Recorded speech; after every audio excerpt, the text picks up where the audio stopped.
Atenção, emissoras, para a contagem de 8 segundos.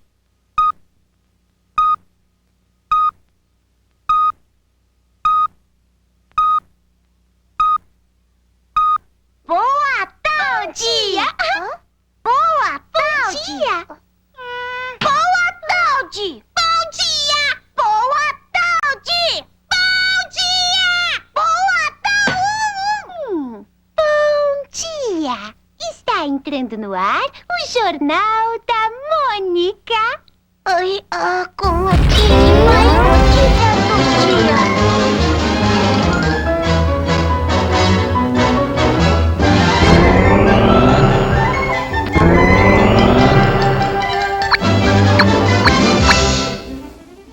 A violência, há muito tempo, faz parte do desenho animado infantil. Apesar da violência em muitos desenhos, pouco se discute sobre isso. Será que as cenas violentas no desenho animado infantil influenciam no comportamento das crianças? E você? Aprenda a usar direito essa arma. Um homem não é um homem se não souber atirar.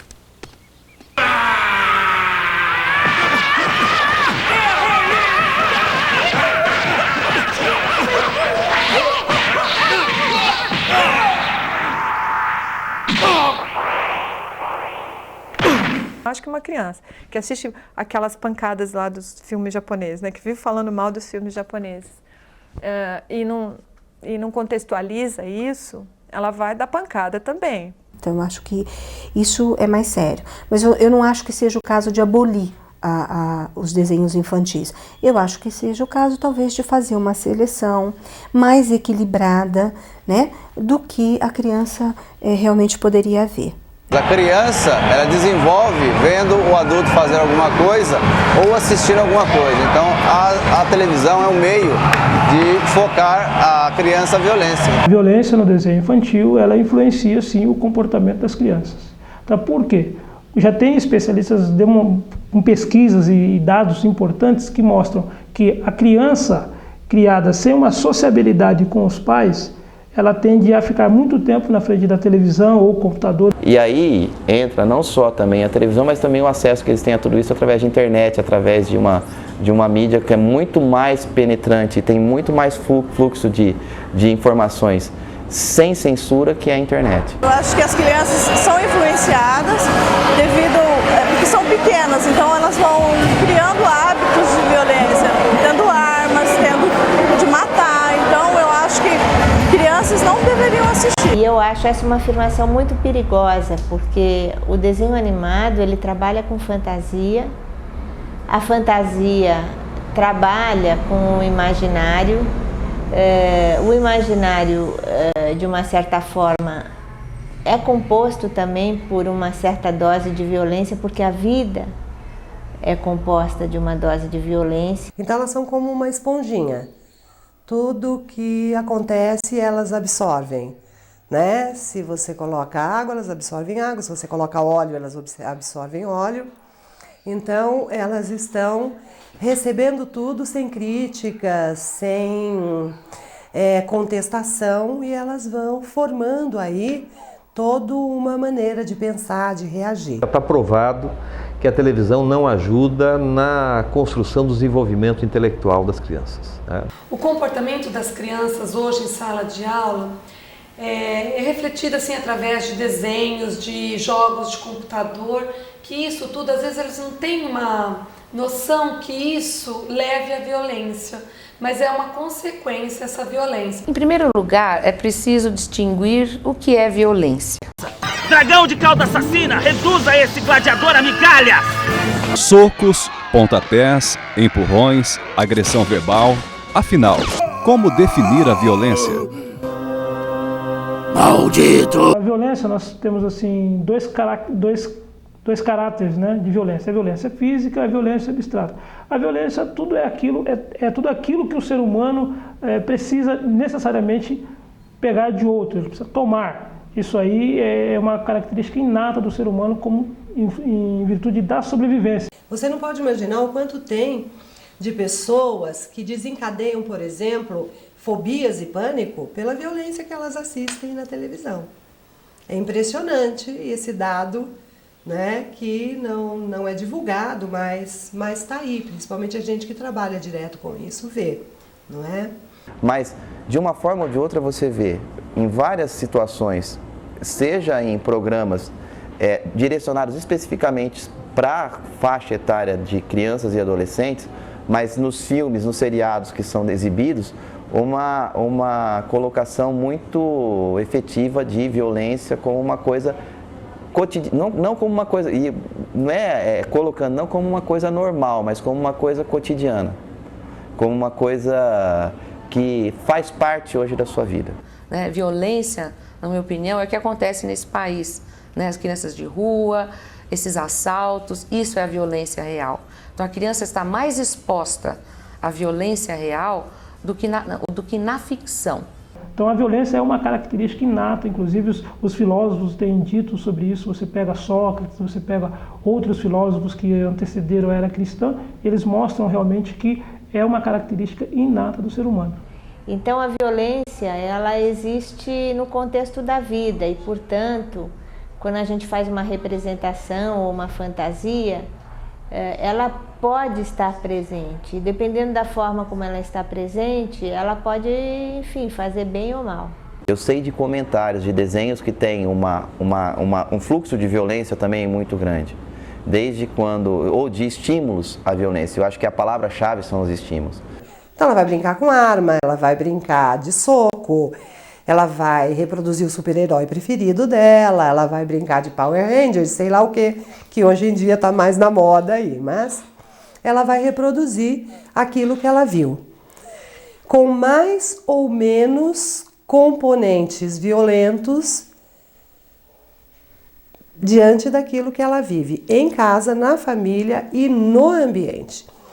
A gente tem mania de achar que a televisão não faz parte da gente. E, de certa forma, quando a gente começa a mostrar que ela faz parte, a responsabilidade social ela se multiplica. Porque vamos supor, uma criança que vê um programa, um desenho infantil muito agressivo, ou que viu um programa de sexualidade indevido, né? Vai acabar, talvez, jogando isso para o contexto familiar. Então, nós todos, indistintamente, nós temos uma parcela de 50% de bem e 50% de mal, ou de bondade e maldade. Não adianta você falar que existe um ser humano perfeito, aquele homem utópico que é só o bonzinho. O que debela ou controla o nosso instinto de maldade? Basicamente são os nossos valores.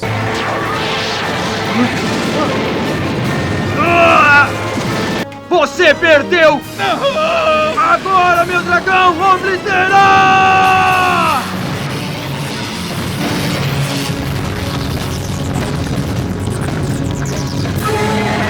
Eu não consigo ver uma coisa tão violenta como o que o Moe fazia com o Larry e com o Kirby. As porradas que ele dava, tudo. Só que eu cresci vendo isso, eu cresci vendo Tom e Jerry, que é o desenho mais violento que eu já vi. Aliás, se você pensar na estigmatização de vítima nata em violência, é gato. Gato em desenho animado só se ferra. Eu nunca vi um gato que se deu bem na vida. Quando eu era pequena, tinha os desenhos do Pica-Pau, dizendo que o Pica-Pau era malvado, que aquilo lá atrapalhava a criança. E depois era o Gato e o Rato, Tom e Jerry, hoje os quadrinhos japoneses, os animes. Então, a cada época, né, há sempre um bode expiatório para a questão dessa influência da violência nas crianças. Até o fato da Mônica ser uma menina brava, que reage, né, às vezes batendo com aquele coelhinho e tudo isso, na verdade isso também vem do universo de uma característica infantil que não entra num mundo assim tão perverso como se imagina. Porque a bigorna cair na cabeça de alguém, ou um martelo estereotipado, talvez teria sido bom senso, as pessoas sabiam, e eu sabia, qualquer pessoa que viu aquele tipo de desenho sabia que aquilo ali era ilusão. É diferente de eu pegar um desenho animado, ou de eu pegar um seriado, em que a arma é de verdade, em que a perseguição é de verdade, em que a abordagem do policial é de verdade. Eu devo dizer, em primeiro lugar, que uma criança sadia, sem problemas, ela sabe distinguir a realidade e a ficção. Então, não é porque todo mundo lê o Super-Homem que vai se atirar das janelas e falar, Superman chegou, né? Então, esse parâmetro de ficção e realidade, muitas vezes é preciso ter muito em conta isso na psicologia. Segundo o levantamento da ONU, 93% das crianças do mundo têm acesso à TV e elas passam pelo menos 50% mais tempo ligadas ao aparelho do que em qualquer outra atividade não escolar.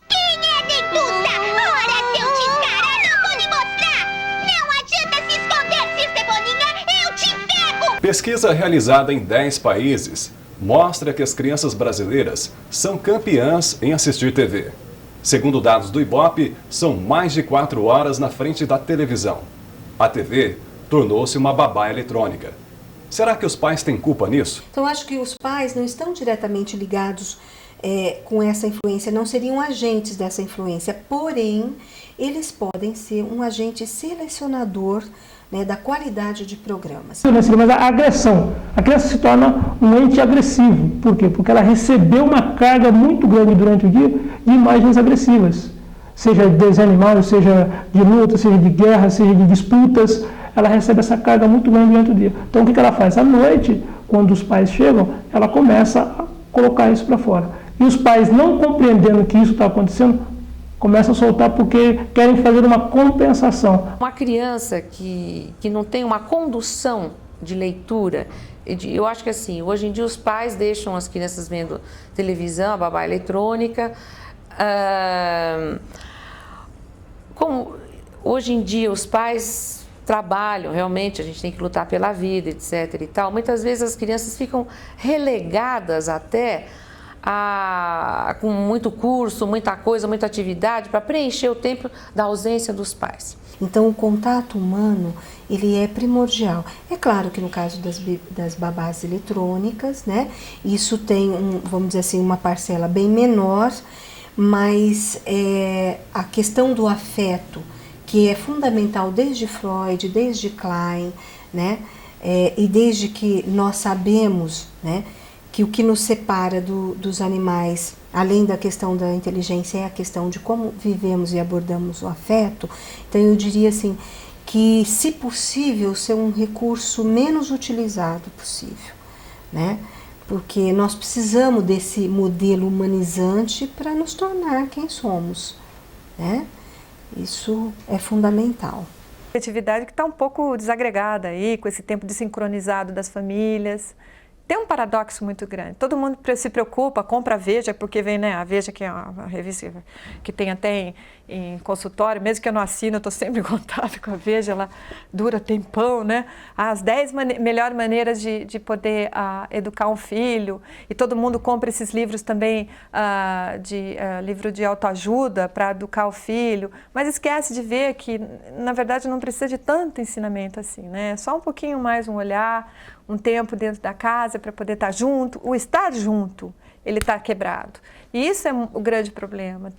A maioria são jogos de luta, são jogos de guerra.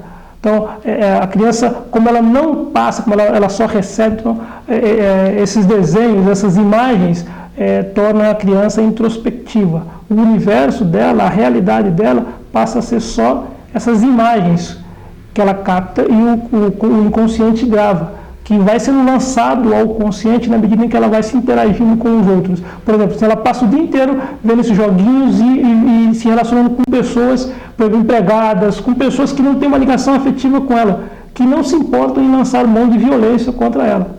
Tá? Aí quando ela chega em... A atitude que os pais devem tomar em relação a essa agressividade que as crianças têm ao assistir um desenho ou deixar nos computadores, primeiro é um problema que é influenciado porque os pais hoje em dia eles trabalham o período todo, então eles não têm muito contato com os filhos. Então esses filhos eles ficam em casa e fazem o que querem. E nem sempre isso é o melhor. O pai chega em casa à noite, os pais querem dar essa atenção para o filho. Então eles não conseguem mais frear essa violência do filho. A criança faz, não é violência, mas a agressão. A criança se torna um ente agressivo. Por quê? Porque ela recebeu uma carga muito grande durante o dia de imagens agressivas. Seja de desenho animado, seja... Com isso, muitas vezes os pais, para aliviar uma sensação do meia-culpa, eu não dediquei tantas horas, Então eles deixam a criança comandar a casa, muitas vezes. Eu quero esse tipo de produto. Eu vou ao supermercado e eu quero comprar isso. Então hoje em dia os pais não sabem falar não às crianças. É preciso ter um basta. São atenções que eu acho que são necessárias. Para uma casa que tem 4 quartos, cada um com o seu quarto, cada um com a sua televisão, está errada. No contexto de uma vida familiar coletiva. Nós temos que discutir juntos a que programas vamos assistir, mesmo que nós tenhamos acesso a 150 canais diferentes. A primeira história em quadrinhos registrada no Brasil em 1868 foi As Aventuras de Nhoquim, escrita por Ângelo Agostini, pioneiro na arte dos quadrinhos, muito antes dos americanos inventarem o famoso Yellow Kid, conhecido como a primeira história em quadrinhos do mundo. Pesquisadores afirmam que as histórias em quadrinhos devem ser consideradas um meio de comunicação por atingirem um grande número de pessoas. As histórias em quadrinhos, se a gente for poder dar uma definição dos quadrinhos, ela é uma linguagem formada por 2 códigos, né? Um que é o código linguístico, onde nós temos realmente a parte escrita e também a imagem, né? Então, com isso, nós devemos considerar o quadrinho como um meio independente. Ele não é nem subliteratura e nem subarte. Ele é realmente uma arte. Além do mais, em defesa dos quadrinhos, né, devo dizer o seguinte, que como ela tem uma divisão, né, ela é uma arte que não é como desenho animado, que é uma sequência. Então, entre um quadrinho e outro, o desenhista retrata o movimento principal de cada ação. Então, exatamente a criança, ela faz essa ponte de ligação. E isso desenvolve, estimula tremendamente o aprendizado da criança. A animação do desenho surgiu em 1832, através do belga Joseph Plateau. Ele criou um mecanismo que apresentava uma rápida sequência de desenhos em diferentes estágios, dando a ilusão de um único desenho em movimento. Você já parou para pensar como se faz um desenho animado? Aqui você vai aprender, passo a passo, como os personagens ganham vida. A alma do desenho animado é o storyboard. Storyboard representa a ideia do desenho animado e uma história em quadrinhos. Cada quadrinho representa uma cena, e quando o storyboard estiver pronto, é só colar na frente da mesa de desenho e mãos à obra. Quer ver como se anima um palhaço desanimado? Para fazer um desenho animado, você vai precisar de uma mesa especial chamada mesa de luz. É uma caixa de madeira com uma luz fluorescente dentro. A luz é projetada na frente da caixa em uma placa de vidro ou acrílico branco. Logo acima desse vidro ficam 2 pinos de metal. As folhas de papel são perfuradas e encaixadas nos pinos.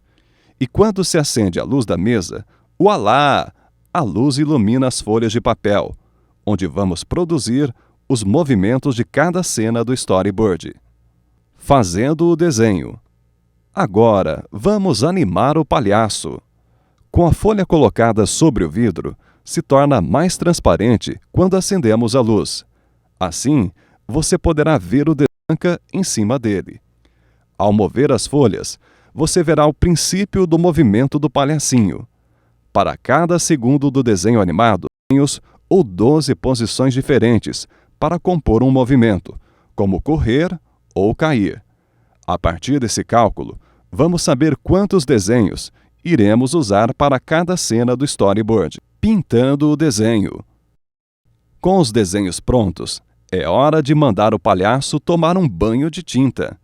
Para isso, o mesmo programa de computador que irá animar o desenho também vai colorir o palhaço, pintando o paletó, a calça, o chapéu, o sapato, o cabelo e até o nariz.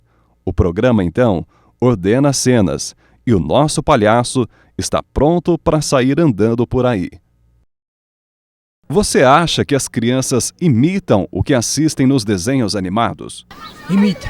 Por incrível que pareça, hoje ela chegou em casa por volta das 8h30 e disse que queria sair na cidade e ia levar o anel que tem o poder de fogo, que inclusive está na minha mão hoje, que eu precisei pegar para ela hoje. E eu penso que sim, penso que imita sim. Há alguns desenhos que, conforme a faixa da idade das crianças, ela tem um certo poder, sim. Muito. Influencia muito, sim. Porque eles descontam quem está mais próximo, que são os pais, os primos, os irmãos. Eu vejo isso nas crianças de hoje, que a violência hoje está superando muita coisa e as pessoas, em vez de estar educando através de filmes, estão deseducando cada vez mais, porque os pais hoje não têm tempo para cuidar dos seus filhos e a televisão que está cuidando hoje. Não tenho notado. Às vezes, cenas geralmente de karatê, esse tipo de filme, terminou o filme, elas vêm com aquela brincadeira de querer fazer o que ela viu no filme. Então, mas isso geralmente passa, é rápido, não tem muita... A gente tenta mostrar que aquilo está errado, né? Que a violência não pode ser tomada como no seu dia a dia. Tudo que ela vê, ela imita, tudo. Tanto as agressões, os tiros, tudo que ela assiste, depois ela faz. Diante da discussão se o desenho animado influencia no comportamento das crianças, o que os pais devem fazer? O que deverá, sim, que tem que ter com os pais em relação aos seus filhos é impor limites, que é o mais correto. Impor limites e estar trabalhando na formação dessa criança para que ela não se torne uma criança violenta no futuro. Principalmente por conta daquilo que eu te falei. Às vezes é um elemento catártico, a criança vai estar desabafando com aquilo que ela está assistindo, alguma dor, algum ressentimento, sentimentos que ela tem guardado dentro dela, ali, né, de uma forma ficcional. E não necessariamente significa que ela tenha que carregar isso, mesmo porque a vivência dela com os pais ou com as pessoas das quais ela se relaciona pode inclusive gerar muito mais violência. É que às vezes a gente vê coisas tão terríveis na televisão, né? E não sabe que tem o telefone, não sabe aonde reclamar, não sabe como ser crítico, não sabe como procurar, como é que eu posso ser assistido, né? Eu acho que se você virar mais uma coisa coletiva, tanto na tentativa de acertar, né, enquanto educadores, porque também ser pai não é fácil, eu sei, ver o quanto tempo é necessário, quanto não. Eu acho que tem coisas que tem que ser negadas na televisão. Sinceramente, eu acho que tem que tirar da frente da televisão mesmo. É o comodismo, é a pressa, né? Então, muitas vezes, para o alívio dos pais, eu estou trabalhando, então eu vou dar brinquedo, vou dar isso, vou dar não sei o quê, pode ler o que você quiser, pode ver qualquer programa. Está errado isso. Realmente a base é errada. Né? A gente tem que trabalhar, né? Mas uma mãe tem que ter o senso, um pai também, de dizer não. Porque essa criança vai sofrer mais tarde quando ela é jovem. O primeiro emprego que ela tiver, o chefe dá uma bronca, ou ela não sabe... aí sim, você pode ver casos de jovens que matam ou que querem o namorado, que o pai não deixa namorar, e assassinam os pais, porque elas nunca ouviram um não. Né? Criança muito mimada. Então é importante, a gente tem que saber dizer o não também, para na vida também a gente poder dizer não. Os pais têm que questionar sim, e têm que reprimir sim a violência. Mas não só reprimir, tem que questionar com os filhos, a que isso leva, qual é a vantagem disso. Violência sempre gera violência, não tem como. Talvez um filtro certo de censura, um filtro correto de censura venha, e eu odeio a palavra de censura. A palavra censura é horrível. Talvez fatores ou parâmetros moderadores de informação. Porque censura é uma palavra que, pelo menos para a minha geração, ficou estigmatizada como uma coisa de tolimento de liberdade de expressão. Agora, toda liberdade de expressão, ela tem sim que ter moderador e faixa etária para a qual ela é dirigida. Nós temos que acreditar na capacidade e na competência do profissional brasileiro. Quer dizer, nós temos profissionais brilhantes que têm condições de produzir bons programas de nível, de qualidade, ampliar o pico de audiência sem fazer baixaria. E o anunciante ganharia muito com isso, né? Então eu acho que se as emissoras fugissem desse jargão de enlatado norte-americano, de talk show, né, e de exploração da miséria, né, e procurasse dar espaço para a criatividade do profissional brasileiro, ganharia tanto as emissoras quanto os anunciantes. Olha, a violência do desenho infantil não necessariamente influi no comportamento da criança. Eu acho que tudo que a gente pode ter lido já sobre as pesquisas e tudo que a gente falou sobre a questão da fantasia e da dose de fantasia tão necessária, né? Colocando os arquétipos do bem e do mal e tudo aquilo que está na vida e na realidade, às vezes a fantasia lidando com isso faz muito bem. Ela é uma espécie de catarse do público, né? Então, enfim, acho que um pouco esse assunto já está respondido. A discussão sobre a violência no desenho animado infantil divide opiniões. Cabe aos pais o cuidado de acompanhar o que seus filhos assistem na televisão. E às emissoras, a responsabilidade de melhor qualificar seus programas.